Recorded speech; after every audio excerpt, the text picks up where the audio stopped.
I continue to read the biography of Isaiah Berlin, A Life by Michael Ignatieff. This is Chapter 8, Isaiah's War, New York, 1940 to 1941. The SS Antonia left Liverpool on 9 July 1940, crowded with child evacuees. They swamped over the ship, behind, on, in, above, below every piece of furniture and rigging. Burgers and Berlin had separate cabins in first class, far above the mothers and guardians on the lower decks. Guy said nothing about his mission, and Isaiah was left to wonder what it might be. To reassure his parents, he wrote them that the journey was uneventful. Actually, it was slow and nerve-wracking. The ship zigzagged through the convoy lanes, with the escort destroyers dropping depth charges to keep German submarines at bay. The crossing took 10 days, and Isaiah had more than enough time to wonder whether he had made the right decision. The job, press attaché in Moscow, seemed dubious. Who could seriously suppose that he would have any success planting pro-British stories in Privada at the height of the Hitler-Stalin Pact? On July 20th, they disembarked at Quebec and made their way to New York. Within days, Burgers mysteriously announced that he was being recalled. All Isaiah knew was that Burgers had been to see Michael Strait, a wealthy American contemporary from his days at Cambridge.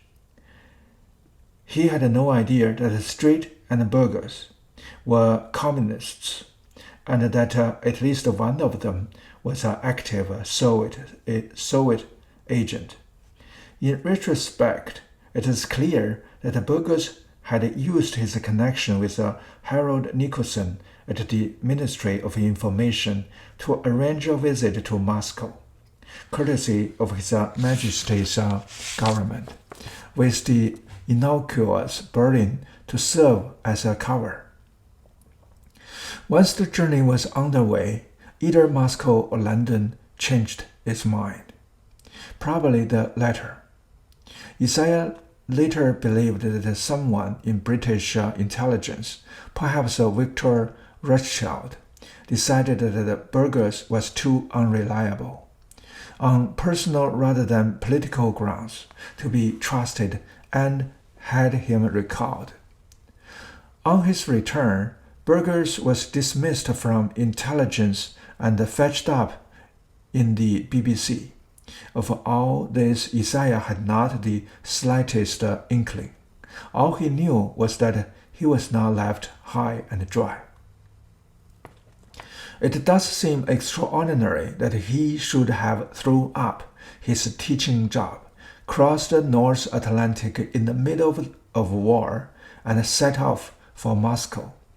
Without visas or official letters of accreditation, in the company of a man known to be both unorthodox and unstable. It never occurred to Berlin that Burgers might not be all he claimed to be, putting down the haste with which the trip had been set up and the suddenness with which it collapsed to the chaos of wartime. After Burgers returned to London on 30th July, Isaiah insisted that he would continue to Moscow as instructed. He went to see his old friend Felix Frankfurter, now a justice of the United States Supreme Court. At his summer house in Heath, Massachusetts.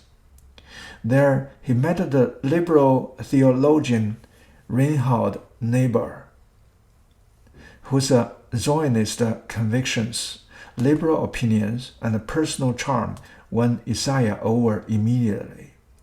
Not having explicit accreditation from the British Embassy in Moscow, Isaiah was unsure whether he had Ambassador Stafford Cripps' authorization to proceed.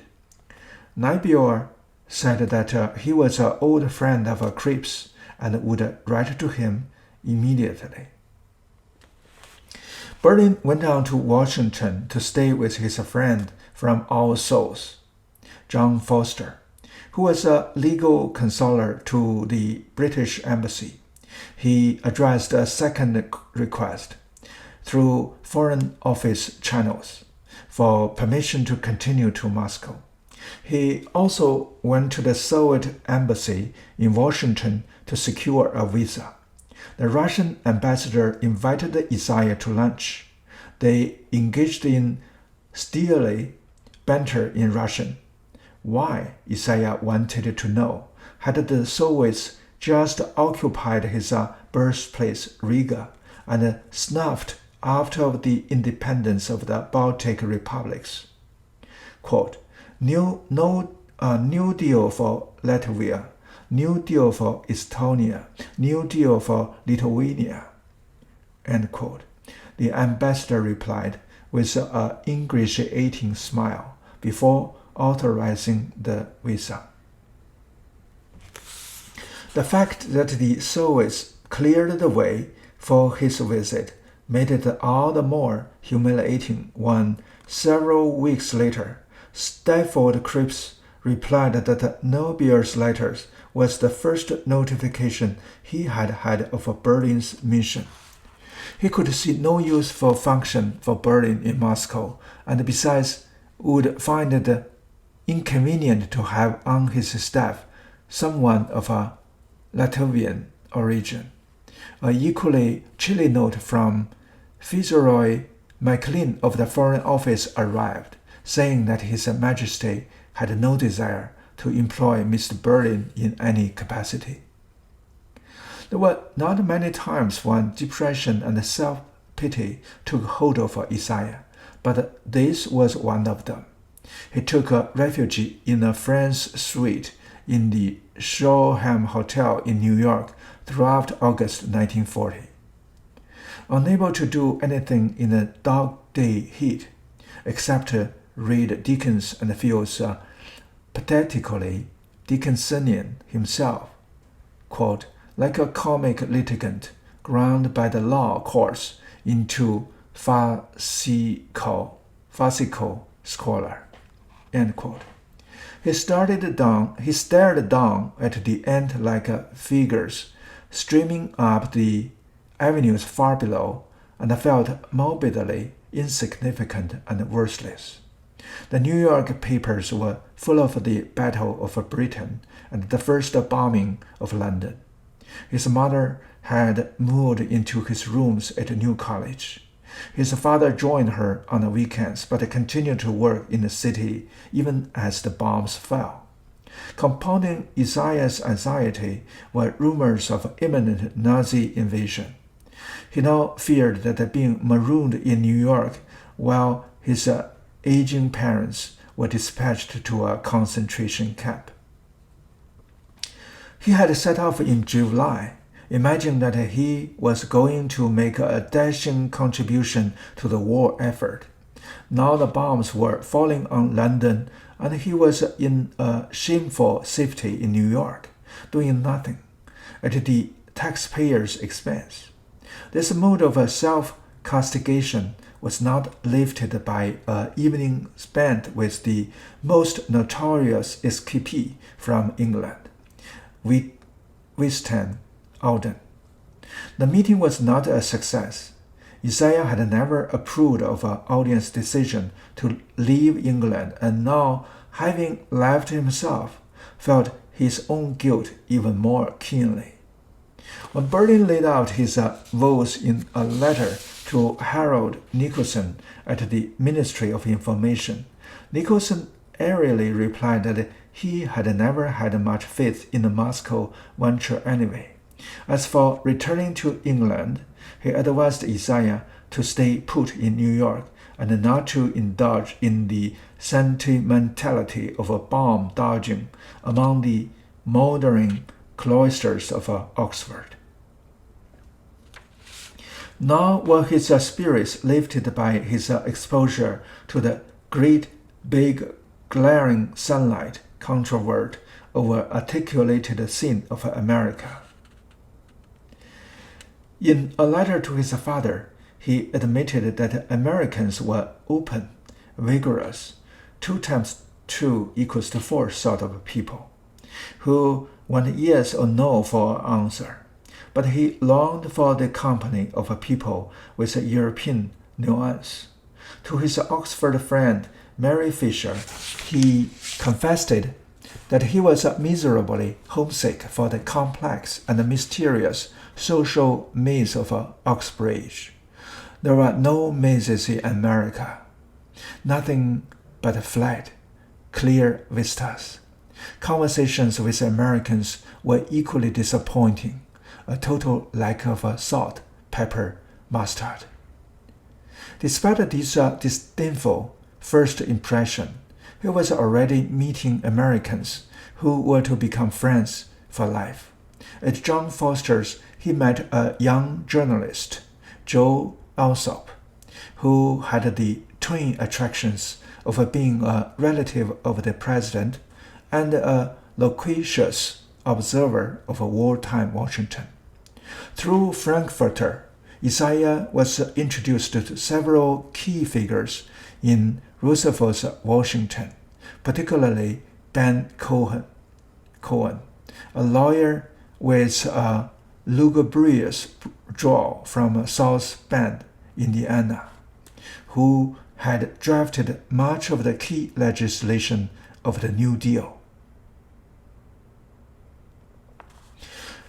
Though Berlin hardly knew the United States at all, and what he had seen he had mostly disliked, he managed to impress British officials with his grasp of the American scene. He sat in the Georgetown garden of his friend Foster on muggy July night, barely 48 hours after his arrival, and kept up such a steady stream of commentary on American politics that his friends decided to put him to use. John Wheeler Barnett and Audrey Morgan, who were trying to set up an effective propaganda team to get America into the war, immediately went to Lord Lothian, the British ambassador, to see if Isaiah could be given a job. Lothian had a word with the embassy press attaché, who proposed that, as a test of his suitability, Isaiah make a study of the Associated Press reporting of British morale during the Battle of Britain. Meanwhile, Weizmann was urging Berlin to accept a job with a Jewish agency, but he diplomatically declined the chef's embrace. Instead, throughout September, as the Battle of Britain reached its climax, Isaiah went every day to the British Library in Rockefeller Center on New York's Fifth Avenue and read the AP coverage of the British war effort, which he thought, by and large, was defeatist and panic-stricken. Isaiah reported to this effect, and the embassy was sufficiently pleased to offer him a permanent job with the British Press Service in New York. But instead of taking it up immediately, Berlin decided he must first return to Britain. His friends in America had not reckoned on Isaiah's anxiety, redoubled by being Jewish, at being thought a coward, hiding in America while England was in danger. In early October, he flew back by seaplane with the British ambassador, Lord Lothian, who was returning to London for consultations. At the plane refueled in the Azores, the ambassador looked about him at the bare vistas and remarked dryly, "Very unlike Broadway, isn't it?" They then flew on to Lisbon, where Isaiah spent several days in the Estoril Palace Hotel, crowded with Jewish refugees seeking vistas and transport to America. Before he found a flight home, an air raid was underway as his seaplane landed in Bristol Harbor, and as the anti-craft batteries chattered around him, he was stirred by a virtuous sense of returning to the thick of a battle. It was what I had come for. He immediately took a train to Oxford, was reunited with his mother and father, and resumed teaching. He also saw Burgers again, and none the wiser, accompanied him to lunch with Harold Nicolson at the Ministry of Information. A month into term, a letter arrived from the Ministry of Information ordering Berlin to return immediately to New York. Having reassured his parents, arranged his leave from New College, and having proved that he wasn't running away from the blaze, Isaiah now returned to New York with a clear conscience. Yet, when he departed in January 1941, he was miserably apprehensive. He was leaving behind his parents and the familiar world of Oxford. He worried that he might fail in his new career as an official. As he set out for New York, he wrote to Mayor Lind with uncharacteristic self-pity. "I really cannot describe the blackness of my misery. To be lost at the age of 31 is most humiliating." In fact, America was to be the making of him. His job was to get America into the war. He was to be a propagandist. Sorry, I cannot pronounce that word. Working with trade unions, black organizations, and Jewish groups. He lived in Midtown Manhattan hotels and went to work every morning at the British Information Services on the 44th floor of a building in the Rockefeller Center. There he went through piles of American press clippings, ranged in shoe boxes. From these he put together a weekly report for the Ministry of Information on the state of American public opinion. In the early months of 1941, the isolationists were on the ascendant, and the prospects of getting America into the war seemed remote. The Information Service was, as he recalled, gay, raffish, ineffective, and full of old friends, essentially nice to visit but not impressive. In other words, a world away from the efficient grimness of the Foreign Office. Dauphine Street, a earl's daughter, who had taken refuge in New York and worked in the office with him, remembered Berlin as a voluble, slightly mad professor, pockets overflowing with sweets, handkerchiefs, press cuttings, lapels dusted with cigarette ash. But he was far from ineffectual. He worked long hours and soon assembled an extremely useful network of American contacts. The work pitched him into a world for which Oxford life offered little preparation, lobbying editors, meeting influential businessmen, rabbis and politicians, shepherding delegations of British trade unionists into meetings with American union bosses. He soon found a common ground with the leaders of the New York Garments Workers Union, David Dubinsky and Sid Hillman, who turned out to be firmly pro-British. Other unions, especially John Lewis' American Coal Miners, were more hostile.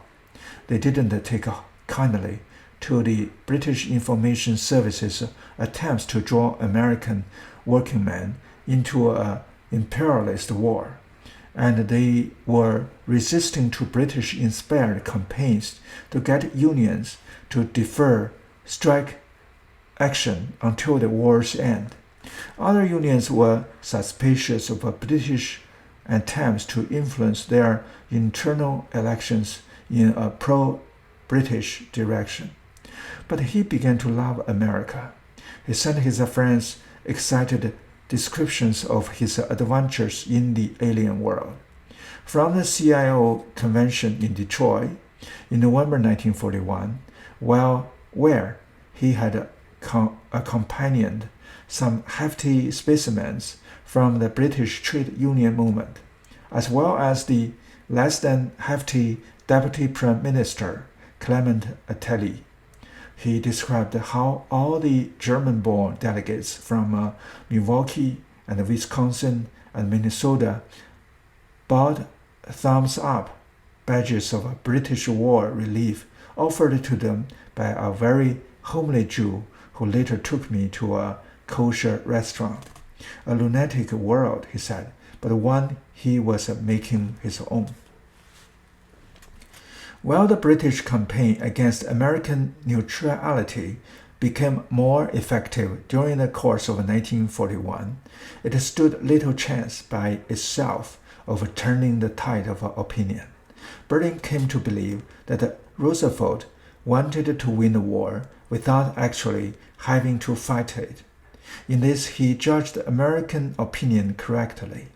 While Americans were more favorable towards the Allied cause at the end of 1941 than at the beginning, 80% of the public was still opposed to the dispatch of American troops and remained so until Pearl Harbor and the German declaration of war.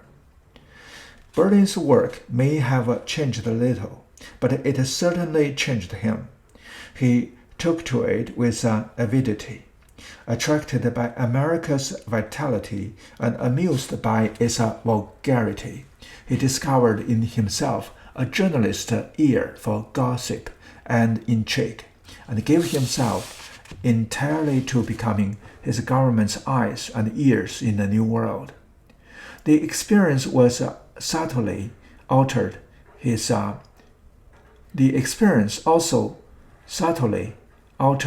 deeper intellectual outlook. Practical experience was teaching him that judgment and character could be a good deal more important than mere intelligence. The people he admired most were those who saw the world plainly. The quotation from Bishop Butler, with which he began his introduction to Karl Marx, was canonical for Isaiah.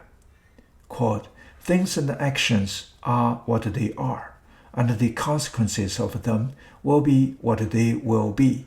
Why then should we desire to be deceived?" End quote. But in pre-war Oxford, he was too young and untried for his realism to be much more than an attitude. It was in America, in daily contact with the politicians, trade union leaders, congressmen, journalists, and fellow lobbyists, that realism became a fact of his character. There he learned how the business of life was done, how deals were made, how illusions were created and used, how opinions could be molded and shifted. It was in America that he had his first encounters with a genuine celebrity. Greta Garbo met him through a mutual friend, Raymond van Hofmannsthal, and after staring at him for what seemed a heart-stoppingly long period of time, observed in a smoky voice, You have beautiful eyes. Others were less susceptible. At first, he sometimes made a comic impression. Harold Rose, famed editor of the New Yorker, took him to lunch at the Algonquin Hotel, listened to Isaiah, and at the end of lunch drawled, "Young man, I can't understand a word you say, but if you write anything, I will print it." This had become a pattern in America. He became famously by being misunderstood. The arch patois that was new natural to the common rooms of Oxford was, for the New York and Washington of 1941, inconceivably exotic. He began to attract a reputation for being a vivid character and lively company, hard to understand, perhaps, but full of ironical curiosity towards American life.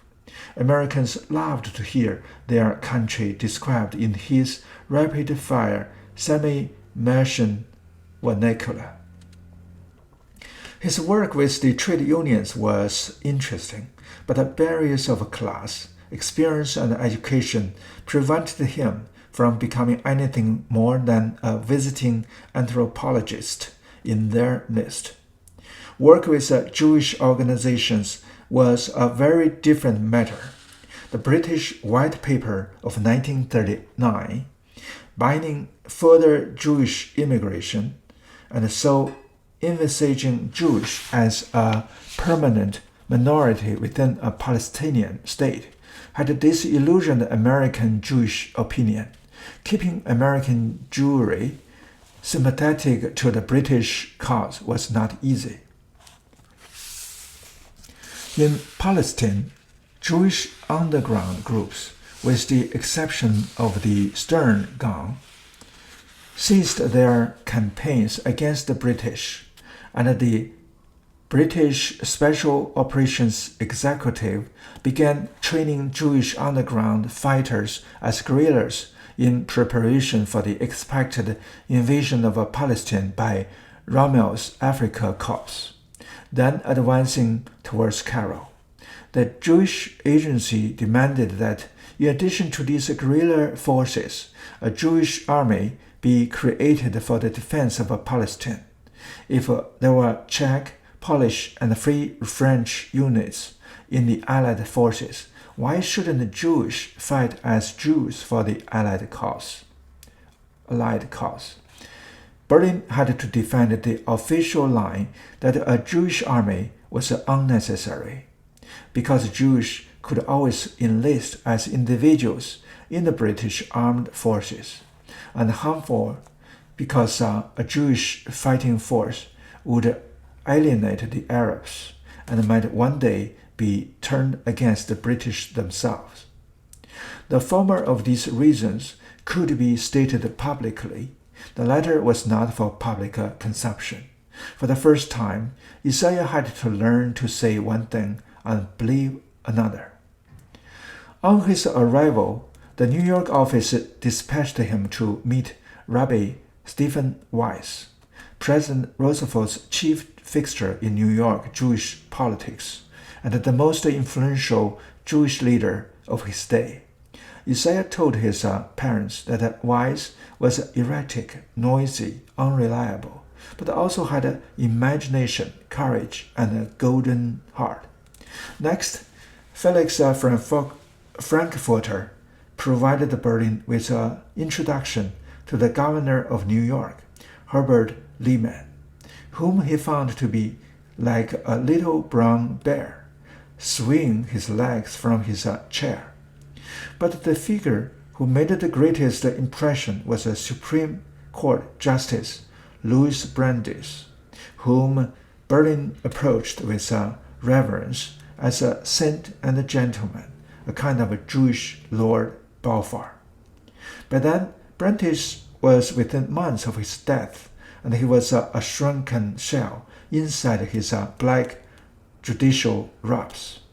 But he still radiated formidable moral and intellectual authority. He told Isaiah that most American Jews supported Zionism, but they wouldn't immigrate and they wouldn't contribute large sums of money to the Zionist cause. He was also skeptical about the real political influence of the Jewish lobby. He said American Catholics were better organized. When Isaiah asked him why American Jews were not more forthright in supporting the Allied cause in Europe, Brandeis exclaimed, "Because they are just so ignorant. I cannot tell you how ignorant they are." These meetings offered Isaiah a kaleidoscope of available American Jewish identities. He was drawn to Weiss because of his vitality, and to Brandeis because of his nobility. The people who couldn't bear were the apologetic American Jews.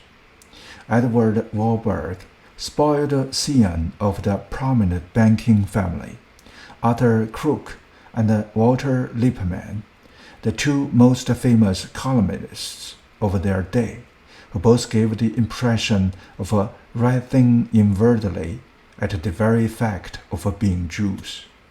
Or Arthur Hayes Sulzberger, publisher of the New York Times, who took Isaiah aside and said, "Mr. Berlin, don't you believe that if the word Jew was banned from the public press for 50 years, it would have a strongly positive influence?" Louis Namier had once memorably denounced such Jews as trembling amateur Gentiles. Isaiah soon made friends with a brilliant Russian expert in the State Department, Charles Bohlen, and together they coined the acronym OTAG, Order of Trembling Amateur Gentiles. The Trembling Amateur Gentiles set Berlin's hero, Chaim Weizmann, in enhanced relief. In his dignity and authority, he resembled Brandeis. By sheer force of personality, he had forced the British government and the American administration to treat him as a head of state in waiting. Yet he was more human than Brandeis, more amusing, more casually Russian. Weizmann came to the state in April 1941 at the behest of the British government to drum up Jewish support for the Allied cause and to raise money for the Jewish Agency. Weizmann was an irresistible political seducer, and Isaiah quickly succumbed. He was never blind to Weizmann's vanity and ruthlessness, but he enormously admired his tenacious moderation and his sense of reality. In America, Isaiah became an intimate friend, dining with the Weizmann alone, then taking Vera Weizmann to the cinema afterwards, while Chaim remained in his hotel suite, making phone calls to his web of allies, confidants, and informants. Berlin sent his parents a comic account of Weizmann's modus operandi with such American donors. Quote, "Very funny when he talks on the telephone to somebody unknown, smiles sweetly, says, 'How are you, Mr. Henneman? Yes, of course. We must meet soon. It will be very nice to see you. We must arrange.' Then turns to me while the other talks and whispers loudly money, then turns back. 'It would be delightful to see you. How is your daughter, etc.' I ask, 'Is he rich?' W answers, 'Very. A terrible fellow, but very rich.'" End quote. As a Zionist, Isaiah believed that the white paper ban on immigration to Palestinians was an abomination. As a British official, he was required to defend it. His friendship with Weizmann was bound to put his loyalties to the test. Berlin managed this balancing act by formally reporting his conversations with Weizmann, while keeping back a certain amount of internal Zionist infighting and rumor. Weizmann, for his part, used Isaiah as one of his many conduits to Whitehall, but took care not to disclose sensitive information that Berlin would feel obliged to report to his superiors. Both trod delicately, but for Isaiah, a conflict of loyalties was inevitable. At the beginning, his chief role was to smooth relations between Weizmann and the Superior Court Justice Felix Frankfurter, who had influence with Roosevelt on the Palestinian issue. Frankfurter and Weizmann both had their vanities, and Isaiah was able to serve as a buffer whenever they did not want to communicate directly. He also maintained ties with Weizmann's Betty Noah and rival for the Zionist leadership, David Ben-Gurion, who was already highly critical of Weizmann's lack of success in securing a Jewish army. Ben-Gurion wanted Zionists to campaign immediately for the establishment of a Jewish Commonwealth. Weizmann accepted the British position that the future of a Palestinian be deferred until after the war. Ben-Gurion envisaged a totally independent Jewish state. Weizmann imagined a Jewish entity within the British military power or within the Commonwealth. The one looked to Britain to grant Jewish statehood. The other looked to Jewish arms, if necessary, to seize it. One believed that discreet diplomacy within the British establishment would best achieve Zionist goals. The other insisted that the worldwide Jewish pressure led by American Jewry must force the British to cede Palestine. These long-simmering disagreements would eventually explode into an open clash. Berlin sided with Weizmann, but he also managed to gain Ben-Gurion's confidence. In December 1941, Isaiah went to a late-night meeting with Roosevelt's confidant, Ben Cohen, at a Manhattan hotel. Cohen spent Saturday in New York and then returned to Washington on an early morning train from Grand Central Station. At midnight, Isaiah knocked on what he thought was Cohen's door, only to have it opened not by Cohen, but by a small, muscular man with a pronounced nose and a shock of white hair. Ben-Gurion beckoned him into his room, and they talked politely about Plato before Isaiah completed his apologies and made his way to Cohen's room. This first meeting set the pattern. Ben-Gurion, seeking to seduce Isaiah away from the Weizmann camp with displays of philosophical erudition that never quite convinced. Isaiah enjoyed being pursued by both men. His relation with Weizmann were patriarchal and intense, while with Ben-Gurion they were wary and more distant, but he managed to avoid being compromised in either camp.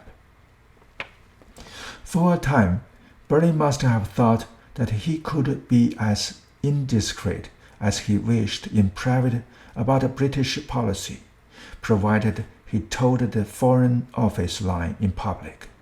In September 1941, in a private letter, he let slip the remark that while he was required to parrot the official line, the real reason against a Jewish fighting force was that it would antagonize the Arabs. This letter was intercepted by the British postal censors and passed to his superiors at the Ministry of Information. I believe, one of them wrote in a confidential minute, that part of Mr. Berlin's duties were to explain our policy to the Jews of America. If this report is correct, it does not seem that Mr. Berlin is doing his job very well. Another ministry official added the damning comment, "Yes, it looks as if his co-religiousness have got him in a corner." In fact, Berlin had merely laid out loud what every Jew knew to be the case, that the Foreign Office was the captive of Arab opinion. But calling a spade is not a diplomatic virtue, and Isaiah was given to understand that he must never again let his Jewish loyalties get the better of a British discretion. At the time, he received no more than a gentle rap on the knuckles. Certainly, the incident did not damage his career. He had displayed such a talent for making influential contacts that the British embassy in Washington began to angle for his service. On 7th December 1941, he lunched with David Ben-Gurion. The talk mixed Zionist political gossip and Greek philosophy. Ben-Gurion spoke in short, sharp bursts, punctuated by even more intense, absorbed, brooding silences, as if the apocalyptic vision by which he was possessed outrun his power of expression. This was a political romanticism at its most self-dramatizing and self-absorbed. Isaiah found it riveting as a spectacle, but untrustworthy as politics. At the time, he was convinced that Ben-Gurion was wrong to seek to mobilize American Jewish opinion against the British policy in Palestine. Wrong because the Jewish lobby had little real influence. Wrong because agitation would sow dissension between America and Britain. Only later did he realize that Ben-Gurion's sense of reality was just as shrewd as Weizmann's or his own. After his lunch, Ben-Gurion went on to Washington to see Ben Cohen, in the hope of arranging a meeting with Roosevelt. As soon as Isaiah hopped into a cab to head back to the Rockefeller Center, the cabbie turned to him and broke the news that the Japanese had attacked Pearl Harbor. When he arrived at the office, British officials were in a state of celebration, the goal for which they had been working for more than a year. America's entry into the war was now assured. Only Delphine Street, half American by marriage, was in tears. That's the end of chapter 8.